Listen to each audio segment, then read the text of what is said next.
Hello, my name is Rick. Ciao, my name is Millie. And this is episode 27. Oh, no, it's not. Episode 28 28 of season 2 of Yonks Ago.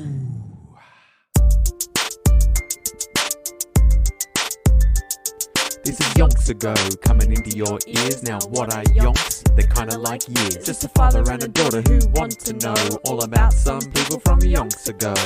Interesting people who did interesting stuff, but about whom we don't know enough. So we're gonna dig deep and find it all out. Yonky doodlers know what we're all about. Yonks Ago, hey ho, hey. Yonks Ago, hey ho, hey. Surely.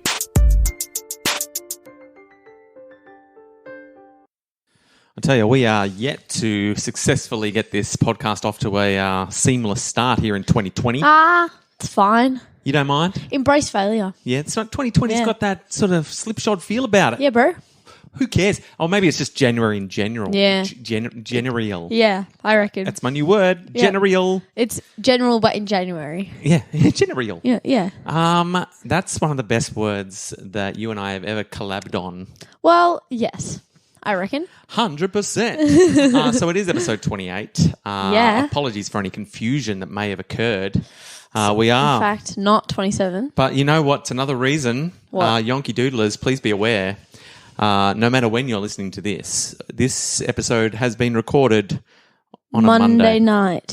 On a Monday bloody evening. And you know Yeah. how I feel about that. Bro, you absolutely hate it. So is this just the affable ramshackle nature of January, or is this the doomed, foreboding sort of debacle Oh, I don't of know, a Monday bro. evening record? I don't know.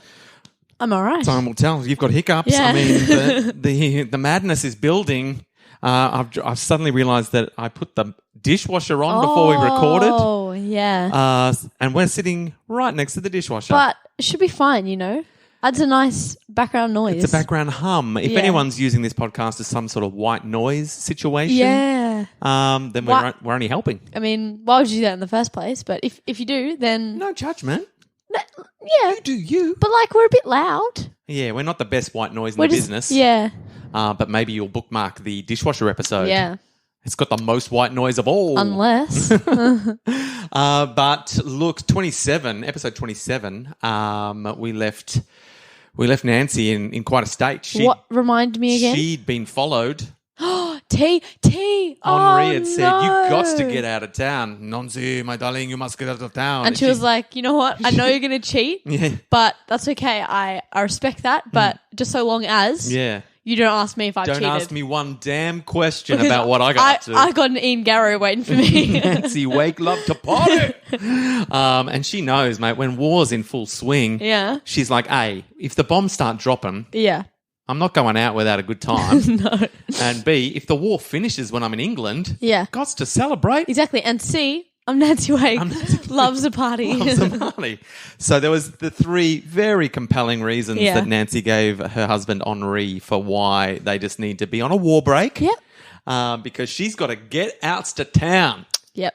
Because there's no way she's going to jail, But we mate. all know a break doesn't do good, does it? Nah. Although, look, if they've had an honest Yeah. and frank discussion, Yeah. they've agreed to the terms and conditions, they're comfortable in each other. Yeah, boundaries. In their relationship, then maybe everything's going to be all right. We'll see. Also, it's Nancy Wake. She can do anything. If anyone can get away Yeah. with being on a war break, it's Nancy and Henri. Yeah. I mean, he's always on a break because Henri's he's doing taking business. care of serious, Literally. as yet unnamed business. And so, look, she's had to leave town. She's fled to the railway station. She's headed to where O'Leary is. Oh, love O'Leary. So that he can supervise her escape over the O'Leary line. Yeah, man. And that's where we left her. She got to Toulouse. Toulouse. And they were planning. Well, like to tie to my right. And it rhymed too. Bro, that was my best one yet. You are peaking here on Monday evening. Bro, Monday evening is the time to be alive. Maybe you need some white noise in the background. Maybe. To get your head on straight. Maybe I do. It's the only thing that stops you from vaguing out. Yeah. Unless. And is that dishwasher gently humming in the Yeah. background. You know, I like the dishwasher actually. What's washing them dishes? Yeah. Because like if you're like in the lounge room, but then you hear like a sound, Yeah. and then you're like, oh, someone's here, but then it's okay. It's just the dishwasher. Dishwasher's singing its happy, Exactly. I'm finished washing the dishes song. Now But it's screaming. Now it's squealing. Like, stop talking about me on the podcast. I nono consento. It did not consent. So look, she's headed off to Toulouse. She's with O'Leary. They're plotting her flight along the O'Leary line and over the Pyrenees. Now, of course, it's one thing to decide to cross the Pyrenees. Quite another thing to actually do it. Yep. For as Nancy well knew, it was always an extremely precarious business. Yeah, man. Danger awaits in every corner. Danger. And so she's trying to head out of Toulouse to Perpignan. And from the outskirts of Perpignan, she'll be able to head to, up to, she'll be able to see the Pyrenees, and she'll be within touching distance. Bro. But the weather kept turning her back. Bro. So she's she's trying to get out of there and having no luck. And in the end, the weather was so bad she had to go. So she got to Perpignan. Yeah. She could see the Pyrenees. Yeah. The weather's just all up in her face. Yeah. She's like, I've got to get back to Toulouse. No. Almost back where I started. That's so dog. So she hops back on the train to Toulouse to regroup. Yeah. Because she's wasted 3 times she's tried to head up them That's Pyrenees. so dog. And the weather's gone, oh no, you The don't. weather's like, shouldn't do that, Nancy. Yeah, coming up these mountains, are ya? Nah. Not on my watch. No. It ain't your time. Wake. No. So she went into the mountains and then she Chucky waked it right out of the mountains. TTT. Those mountains are like, where you going? Yeah. And they're like, actually, we get it. Yeah. We were very, very unwelcoming with our weather systems. And so, look, this was disappointing for Nancy, having to head back to Toulouse. She never likes to go backwards. No. Especially if it's to Toulouse. Oh. It's really loose there. It's too loose. It's too loose. That's why they called it that. Yeah. It's not the right amount of loose. If you've got a plan going, you want it to be a tight plan. Yeah. Not a loose plan. Yeah. Oh, sometimes it's good to get a little loose. Yeah, a little loosey-goosey. A little loose. A little loose. But if you're too loose, then you don't know what's coming or going. No. You don't know where you stand. No. No boundaries. Exactly. No boundaries in too loose. So she's not happy about heading back there. And things were about to get a whole lot wiggity worse. Foreshadowing. Yeah. What's going down? Not even just foreshadowing. I'm telling you straight up. Yeah. No, but you're like things are about to get worse. And here's how. Yeah. T. Just outside the No. The weather was foreshadowing, the grumbling. Yeah. It's like, why is the weather so bad? Maybe something bad's going to happen. And then you just told me. Yeah. So the weather was giving it the low rumbling like our dishwasher. I wasn't saying you were foreshadowing. Seeing if I can get some Foley there. I wasn't saying you were foreshadowing. I was saying you were like... Yeah. Yeah. What's the word? You were... building the tension. I was... No. When you you did it. You confirmed the foreshadowing. I confirmed the foreshadowing, yes. The weather was the foreshadowing. And then you were And then we confirmed the foreshadowing. And now we're about to... That was a hectic ride. Illuminate the foreshadowing. Yes. Because just outside Toulouse Station, when she was nearly at her journey's end, the train suddenly stopped. Uh-oh. Oh, my God, Dementors. Boarded by floating Dementors. Oh, no. They didn't even have to board. They just floated above it and started sucking souls out of poor French people. And Nancy Wake's got her soul's pretty hectic as well. What would Nancy's Patronus be? It's just herself. Yeah. Surely. It's just Nancy in her very finest wares. I reckon. But with... I was going to say maybe it's a pig. Oh, yeah. That's why she kills all them pigs too. No, it's a headless pig. It's a headless pig is her Patronus. Sure.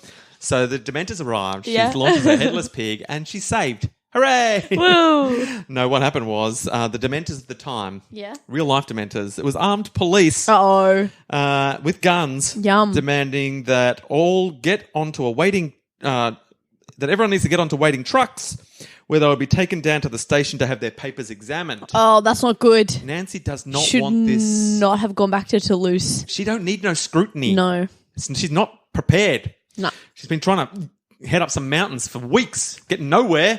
Now she's just trying to get back where she started, and they're like, come with us. We're about to rumble all your plans. That's so dog. And so she's like, you know what? Not having it.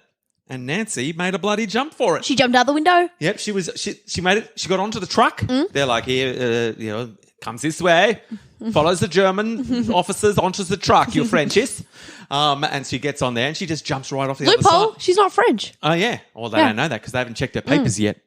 And so she jumps right over the tailboard, off the truck and away. And Damn. She reckons, Surely she's wearing heels, though. I mean, she is Nancy.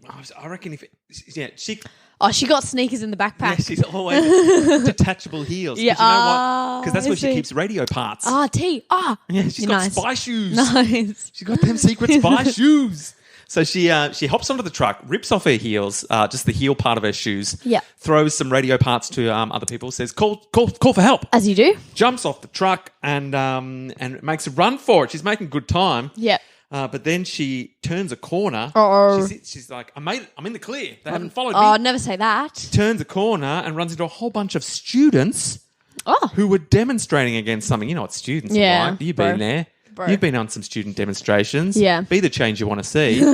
But not when Nancy's trying to make a run for it. No, Nancy is trying to yeet. Yeah. I mean, we're all for the cause. Yeah. Students, fight for the right. But make way for Nancy bloody White. Nancy needs to get out, bro. Yeah. Nancy's not your problem. If you're out there demonstrating against Nancy Wake, I'd be very surprised. Yeah. And whatever you're protesting against, she'd be standing there if she had time. Exactly. She probably would make a sweet, sweet cardboard sign. I mean, she's probably got crayons in one of her heels. She probably does. But unfortunately, they blocked the path. No. And then from behind her, she's like, well, maybe I'll head back and blend in with the crowd. Never head back. So you're trying to make a run for it. Oh, no. You're coming with us. And off she goes, nabbed. She's caught. But just before they catch her, Henri to the rescue. She turns around, she sees the Germans coming towards her. Yeah. And she gets rid of the one piece of incriminating evidence that she's got on her. Yeah. Quite foolishly. Yeah. If you're a spy, I do not recommend having incriminating pieces of evidence on you. What has she got? She had a British £5 note given to her and signed as a memento by 5 airmen that she'd recently helped escape. So she's helping people escape. Yeah. They've given her a £5 note, signed it, said, thanks for helping us escape, Nancy. You're the best spy in France. Hitler can suck it. Yeah. Giving it to her. She's holding on to it when she's about to get arrested. Yeah. And she's like, well, this could really get me into some serious trouble. That really could. So she bloody ate it. That's not a bad idea because you can't just leave it on the ground. No, they'll find it. They'll be like, what? Yeah, what's this? Yeah. And then you rumbled. How do you eat that? She just shoved it in a gob. It's not like plastic money like we've got now. Yep, got it. I think it was much more papery. Yeah. I was thinking, like, how would you even get that? How do you get them polymers down your gob? But no, I think it was much more papery situation. Yes, I don't know, for Mike. sure. I don't know the history of money. Probably would have. She's got a £5. Yeah. Basically dobbing her in as a mastermind spy. Surely they saw her shove it in. Oh, I mean, they can't get it back out. It probably even said, "Dear White Mouse." Yeah. Thanks for helping so many people escape. Yeah. Dear Nancy White Mouse Wake. Yeah. Just given any bit of information about her is written on this note. So she eats it. Yeah. And she says, at the time she thought it was funny, she's thinking of Henri. She goes, Henri used to say that I could eat money like no one he ever knew. And this time I really did. She's like, Henri would be loving this sick. And she's going, don't think about Henri. We're on a war break. We're on a bloody war break. And so she digests the incriminating evidence, but she's still going to she's still getting taken away. And she ends up at the station, the police station. Yeah. And there's, brutes. And she comes up with they're like, why are you on the train to Toulouse? Your papers say that you're from Marseille. Yeah. What's going on? She's gone, I was on a business trip with my husband, Henri Fiocchi. Yeah. We had a fight. Pretty sure it's Fiocha. It is Fiocchi. Yeah. But I like to mix it up. They give it a little nickname. And we had a fight, and so I'm just getting away from him. Yeah. Can't stand to look at him. No. We're on a bloody war break now. Yeah. We had a fight. And she goes, that's why I'm here. Don't get me started. I'm man, am I right? Henri. Yeah. I don't want to go into it. Yeah. And they're like, likely story. You sit here and have a little think about whether you want to tell us the truth or not. And so they leave her sitting there for a few hours. And then they come back in and they interrogate her for a few more hours. Yeah. And Nancy found out what they were really looking for. Well. Apparently a cinema in Toulouse, which had been showing a film of the well-known Corsican and fascist Tino Rossi. Have you ever seen any of Rossi's fine films? Probably not. Me neither, mate. Me yeah. neither. Not going to lie. Haven't seen many movies in my day. I bet you they're not even on Netflix. And apparently that cinema had been blown up. Oh. Someone's just showing some sweet fascist propaganda films. Yeah. And a little troublemaker, a little rabble-rouser's gone, throw some bombs in there, blow that whole thing up. Boom, boom, bow. And so obviously someone involved in the resistance had done this. Yeah. And so they've nabbed Nancy and they've gone, that we've got the impression, that it was her, that she done it. Oh. They're blaming Nancy as some cinema exploder. Dog actually wouldn't explode a cinema. Yeah. She's their best lead. Yeah. And then the police come in and they drag her out of her cell and they say, no one's ever heard of anyone called Fiocha in Marseille. Oh. And everything she said was a lie. They're like, no one's heard of you. You're lying. You blew up the cinema. And Nancy's like, I can't believe this. The one bit of truth that I've told that I'm, Henri Fiocha's wife from Marseille, they didn't even bother to check that. They're just assuming I'm lying about everything. And they're waiting for her to confess. And they're like, madam, we'll give you one more chance to confess that you have indeed blown up the cinema. Where? And she's like, no. And the policeman slapped her. Dog, get off. Slapped her hard across the face. Don't even touch Nancy. Let's get physical. That's dog. You have made a powerful enemy, my friend. No, don't you dare. Be slapping Nancy. Put hands on Nancy. Get out. Literally. If the weather system in the Pyrenees was paying attention, there definitely would have been a rumble of thunder. Oh, man. Like, you dude, know. your life is, your days are numbered, bro. Anyway, slapped him and says, you're a prostitute and you blew up a cinema. Bro. We're taking you down. And she's like, someone's going down. Yeah. I can't see bloody what.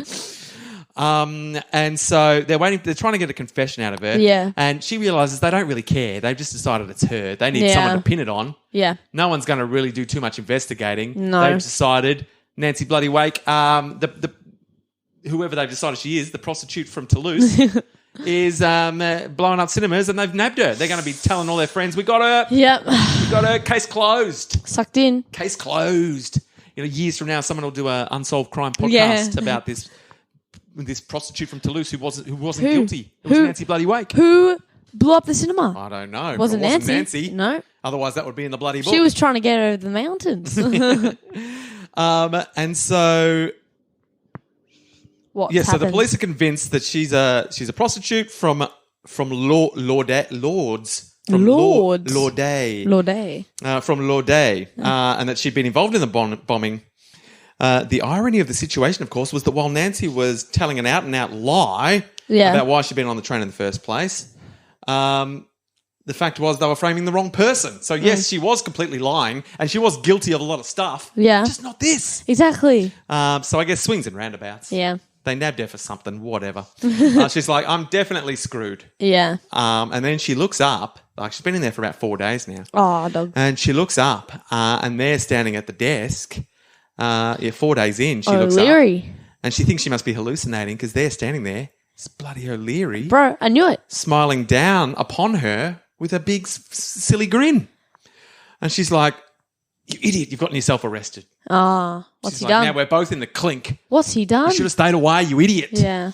And so she's ignoring him. She's like, don't look at him. I don't want them to tie us together. Yeah. Because we're in enough trouble as it is. Yeah. I do not want to bring the whole resistance down. No. Because we two idiots got caught. Exactly. So she's like, I've never seen this man before. I don't know who he is. Who's this guy? And he's still looking at her. And then she realised O'Leary was not there, as she had immediately assumed, because he was under arrest. No. He breaking her out. This is correct. He was there as a free citizen come to visit her. Nice. The two policemen beside him did not have arms placed on him in the manner of someone. So she's like, hang on a sec. Yeah. This doesn't look like an arrest situation. No. He's standing there like some free schmuck. Yeah. And so he comes up. They let him come over to her, and he kisses her on the cheek. And when he kisses her on one of the cheek, he's like, "You've got to act like you know me because I've said that you're my mistress. Yeah. And I'm here to pick you up." And then within 30 minutes, they're walking out of there together. Nice. O'Leary for the win. Yeah. And she's still, as they're walking away, she's still half expecting whistles and to be dragged back. She's not 100% 100% convinced that this has worked. Yeah. But then, they get away. Nice. And O'Leary's like, look, we came, there's a group of us here. We plan A was to just come in guns blazing and spring you out of jail. We were all ready to go. Yeah. But then we thought we'd better try an easier plan first. I reckon. And we thought, this always works, man. This Yeah. always works. We go in, we pull the mistress card because these men, they don't want to get in the way of other men's bro code. Extramarital. Yeah, it's the bro code. They're relying on the bro code. Even in wartime, they're like, you know what's going to get us out of the situation? The bloody bro code. Yeah. And it does every time because they're like, we don't want to stop a man and his mistress accidentally gotten in the middle of some clandestine romance. And they're like, if that was me, I would definitely want my mistress back. Yeah. And just to be back in our hotel room, chilling, laughing about the mistakes. And they're like, we're sorry. Off you go. We had no idea what was going on. So the bro code for the win. Yeah. O'Leary's like, and in the end, much better plan than guns blazing. I reckon. Because that Ned Kelly would not have thought of that. He would have gone in guns blazing for sure. Yes. He wasn't a Virgo though, so. And so the boldness of the escape, as recounted O'Leary, nearly took Nancy's breath away. Uh-oh. Not in a romantic way. She's on a war break. Anything could happen. Yes, because apparently he had also, when he's spoken to the policeman, he'd said that he was best friends with like the high up police guy who was out of town at the moment. Nice, good one. We're basically best friends. Yeah. If you get in the way of this little situation, your boss is going to be spewing. Nice. And they're like, maybe we should call him. And they're like, and O'Leary's like, you want to call him? You want to bother my best friend while he's away on business? Guess what? He's with his mistress. You call him. There's going to be some serious issues, man. Bro, shouldn't do that. And they're like, so he's just like throwing names around. Yeah. He I think he was on the verge of saying, I'm Adolf Hitler's brother. Yeah. Don't make me call Hitler. For sure. Yeah. He was not. He was willing to name drop like crazy. And in the end, 100% got away with it. And then that night, and every night for several weeks afterwards, it was arranged that Nancy would stay at the home of Francois Dessart. Francois. Who was a double-platted 60-year-old French spinster. So a sort of 60-year-old lady, French lady with two long plaits. Nice. Who's very close to the resistance movement and whose three great passions in life were her nephew, smoking cigarettes, and hating Germans. Nice. In that order. Nephew. You should go for the nephew first for sure. Smoking cigarettes. Yeah. Hating Germans. Yeah. So if she was hanging out with her nephew, smoking a cigarette and talking about how crap Germans were. Bro, she was living the high life. Freaking happy place. Yeah. Mate, lock it in. And look, the fact that her beloved nephew, number one on the list, was, even as we speak, in a German concentration camp. Oh, she was not happy. Not only meant that she smoked more cigarettes than ever, but that she also put all of her passions in a kind of cyclical overdrive with each one feeding off the next. So, she's hating on the Germans, smoking cigarettes and missing her nephew like crazy. And so Nancy stayed there for a few weeks. And during that time, Nancy often stared at Francois' telephone, sitting in the corner beside a lamp. It was black and grotty, with the silver of the dialing mechanism cruelly dulled by the cigarette tar that coated Francois' fingers. It was painful to Nancy that if she simply picked up the phone and dialed, then she could be talking to Henri. Henri. Nancy wanted so much to make sure that he was okay. Yeah. And to assure him that she was still safe. Her body simply ached for it, even though they're on a break. Oh. Mate, I don't know if she 100% wanted to be on a war break. No. I think she thought it'd be a good idea at the time. I think she regrets it. Yeah, she just wanted, free pass if she happened to cheat, Oh. She wanted to call and tell him that without his body beside hers, she felt out of kilter. Aww. She's in the doldrums. Yeah. She's feeling it. She's got them Henri feels. She's upsetto spaghetto. Yeah. But she's like, can't call him. No. That's madness. That would be bad ideas. Yeah. We're too deep in this now. Yeah. We've given everything we are to the resistance. Well, I have. You've given everything you are to business. To business, but business is business, bro. Money is money. And so I can't call you Henri. No. Can't call you. And she's figuring she's got to keep her mind focused on the next step of her need to get across the Pyrenees was as compelling as ever. So she's right back where she started. She's back in Toulouse.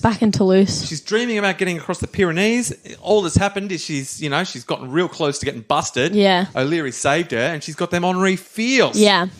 And then for the next 3 weeks, she's like, Operation Get Nancy Over the Mountains. Yep. She's trying everything. She's going, I'm going to try this. What's a different route along the O'Leary line I haven't tried? Yeah. And then she'd turn up to a door. No one would answer. She'd turn up.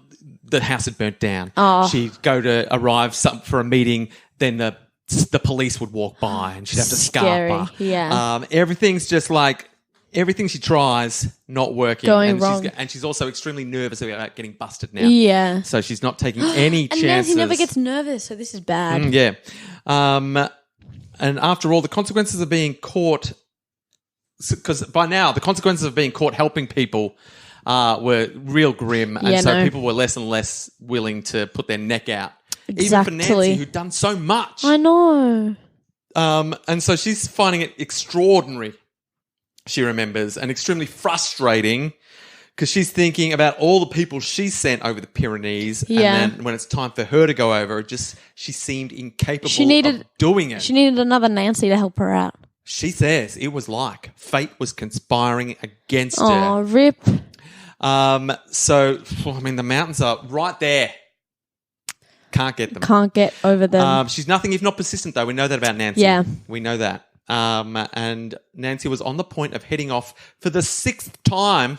Bro, that's 6 too many. When Francois told her that she needed Nancy's help. Oh, no. This woman had single-handedly engineered the breakout of 10 Allied prisoners from a nearby jail. Good on her. They would shortly, she informed Nancy, and matter-of-factly, be arriving at the apartment and lying low with her for a few days until, she hoped, Nancy would help them make their way over the Pyrenees. Bro, she can't even get herself over the Pyrenees. Pyrenees. What are you talking about? I can't get over. She's like, mate, you'll all go over together. Yeah.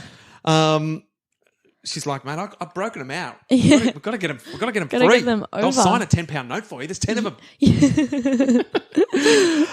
So apparently Francois contacted the prison, which held the American, Canadian, New Zealand and Frenchmen. Oh, there's some New Zealand people there. Yeah. Well, Nancy's fond of New Zealanders because she visited New Zealand that one time. Yeah. And her grandma? And her grandma. Yeah, and her dad yeared off there. So she's got a lot of ties to New Zealand, even though she is Australia's 100% Australian. Egyptian zone. Oh, wait, yeah. Yeah, she's the 100% Australian Egyptian zone Nancy Way. Yeah. Who went to New Zealand that one time. Yeah. And was born there, briefly. Whatever. I mean, who cares?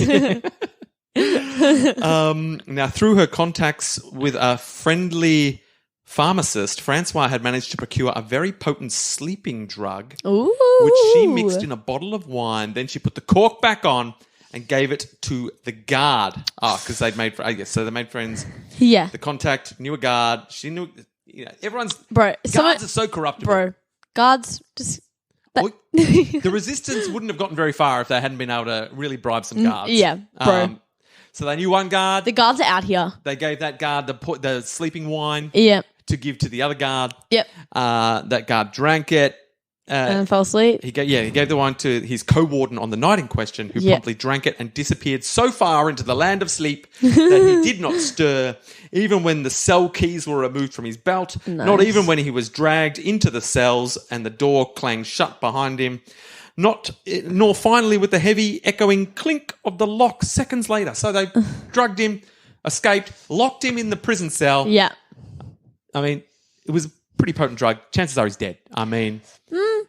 doesn't make for as exciting a story. No. And it makes the prison escape seem a bit meaner. Yeah. But 100% this guy's dead. That's why he didn't wake up. Yeah. They poisoned him. Yep. And he died. He's... And rest in man, peace. this guy's asleep forever.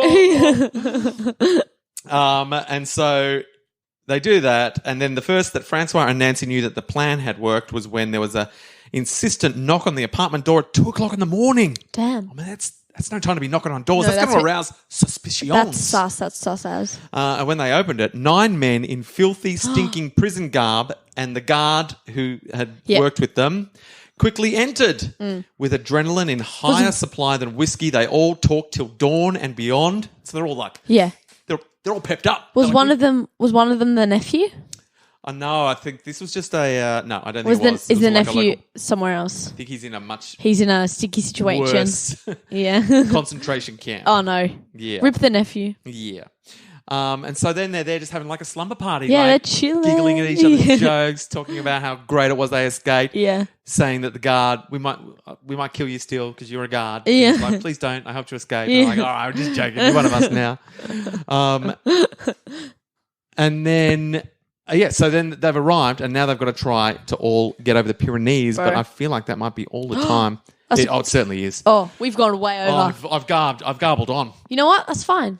So Nancy's struggling to get herself over the Pyrenees. No. She's been trying this whole episode, thwarted. 11 other people. Now she's got to try to, but maybe that's what she needs. Maybe a bit of extra support. Maybe she couldn't do it by herself. Yeah. The O'Leary line wasn't built for Nancy alone. No. It was built for Nancy and squad. Because like Nancy's good at helping other people. Yeah. Like she's maybe not motivated. She's not good enough to help. Not good enough. She's not good at helping herself, but she's good at helping other people. Maybe if she's with other people, the weather wouldn't stop her. Exactly. She'd be like, it's just a bit of rain, Yeah. thunder. I'm going. We're going, guys. Yeah, come on. And so this could be it. Maybe she lacked the motivation. The stakes are higher. That's what's happened. Yeah. Fate said, I see what's happening here, Nancy. Yeah. You lack the ambition to get yourself over the mountain because it doesn't feel important enough. No. And Fate said, you know what, Nancy? You are important. Yeah. You're so important. I'm going to organise 10 friends. Yep. No, 11 because of the chick. Francois and 10 dudes. I don't think Francois' coming. What? Francois in Toulouse. She's just like a safe house. But Francois. She's going to stick around she's going to No. She's just discovered how to spring people from jail, mate. She's going to cause trouble. She's such a legend though. She's going to get a little loose in Toulouse. I'm going to miss Francois. Well, I'm not saying we've seen the end of her. I mean, chances are Nancy will end up back in Toulouse because they can't get over the mountains. I don't know what's going to happen. Not 11 other people. 11 altogether. Yeah. I didn't mess up. So look, I feel like fate has said this is going to help Nancy. Yeah. Trust. Yeah. So now the stage is set. The mountains are there. Nancy has everything to gain and a bunch of people to save. Yeah. And she's motivated. She's missing Henri, even though she's got a free pass. Yeah. But she is now with 10 excitable chaps, though, so maybe that free pass is going to come in handy. Unless. Nancy going to get a little loose into loose. We don't know. We'll find out. Yeah. In another episode, probably the next episode. Probably. Or a subsequent episode after that. It'll knows? be one of the many, many episodes to come. Yes. That is a part of this podcast. Yes. What page are we on right now? We're in like the 145s. Oh, bro. Hey, episode 45. Episode 45? Yeah. I just like numbers. Yeah. Yeah. I'm about 45 years old. Yeah. We've done episode 16 for you. I feel like I'm around there. Yeah, can't it's remember. Hard to tell. Yeah. Time gets quite foggy when you're my age. I tell you, when I was your age, Millie, I thought 45 was unattainable as a basic, unit of time that someone could live. I thought it was make-believe and happenstance that people were 45 years old. I thought it was a story told to kids to frighten them. But it wasn't. I'm here now. Yeah. And I've got a lot of regrets. Yes. I've made a lot of mistakes in my life. Well, embrace failure. Like what I said at the start of the episode. We've come full circle. That's the sort I love coming full circle. Why go half circle? No. It's not even a circle. Do the full 360, bruv. It's an arc. Exactly. If you don't go full circle, you don't have a circle. Exactly. The only way to get a circle is to go full circle. Because if you go half circle, it's not a circle. It's a semicircle. I mean, you still got circle though. You just got semi. Semicircle. Yeah. I guess. Yeah, but that's only half. That's why I called it an arc. It sounded more definite. Yeah. And less circular. Yeah. That's fair. Oh, well. Look, this is the kind of in-depth deliberations that you can expect in this episode because we just had them. Yeah. But also, this is me desperately. I'm really going to really ramp up to ending this episode. Yeah, now. I'm excited. I'll just stay out of this bit so you can wrap it up. Okay. It's nothing without your input. Okay. I'll just add some yeps. Yippity yip. What? Yeet. Truth. Testify. I got confused. I forgot who was doing the interjections. At the end, should we get one last goodbye from the washing machine as well? My microphone doesn't fit. I don't know if it even counted. That's all right. We can imagine. Will we get to include more amazing sound effects from the washing machine? Will Nancy get over the Pyrenees? Will she further regret being on a war break? Will we ever come full circle again? Find out in another episode of Yonks Ago! We did it. We did it. We came full semicircle.